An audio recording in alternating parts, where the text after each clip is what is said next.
Our next speaker is Adam Amjadi. Lovely. Adam Amjadi is a fourth-year student of creative writing at SUNY State University. He writes poetry, prose fiction, and essays, and also creates music under the name Sound Spiral.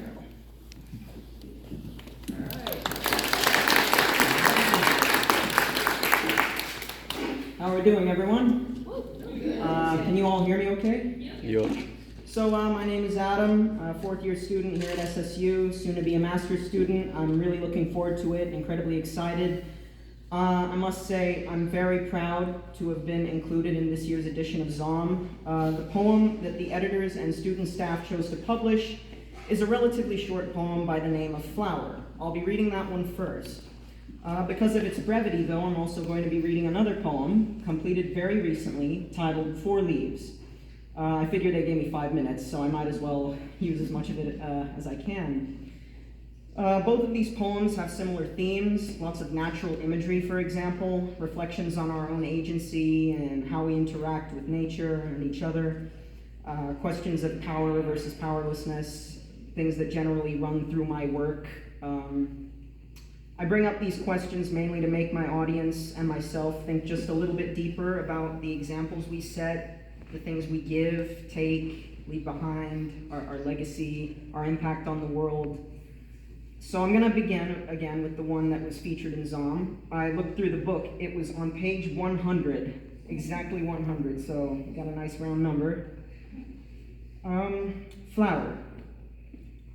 Why is it that sometimes, whenever we come across a flower whose beauty stops us in our tracks, and whose scent lures us in so greatly that we're no better than the bees of the hive, we feel the need to tear her out of the ground? Why do we enjoy plucking her petals one by one, playing silly games? She loves me not. Does this torment entertain us, or do we just like to feel in charge? When we put her, half dead, in a vase, so we can keep a piece of that beauty in our houses, do we not grasp that we've ended her sacred journey far too soon? That was Flower. The next one is titled 4 Leaves, so here we go. A tree, hidden someplace in the past, a vivid image emerging from a blur. I met him long ago in the days of my childhood, when I was hot-headed and selfish, but still had my wonder with me. I put my hand on his cool trunk, sturdy, unfazed.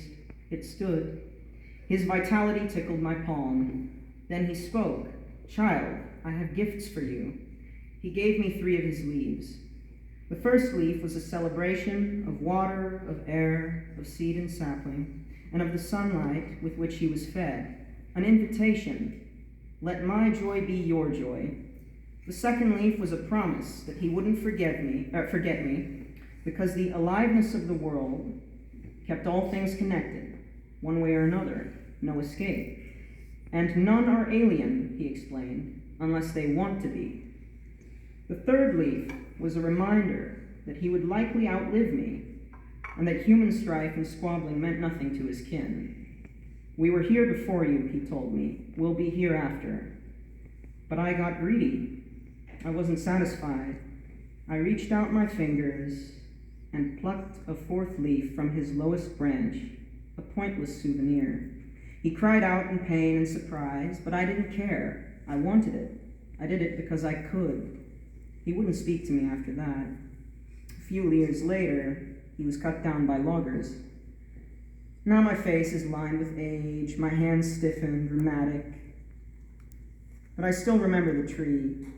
I wish I could talk to him again, hear his voice one more time, ask him about all the things he felt, heard, witnessed in all his years branching out under the sun, only taking what he needed, giving back however he could. I do, in the end, find some solace when I stroll through the woods in the afternoon hours, his 4 leaves still in my pocket, watching the gentle sway of branches, listening to the timeless song of the trees, the sound of leaves rustling in the wind. Thank you.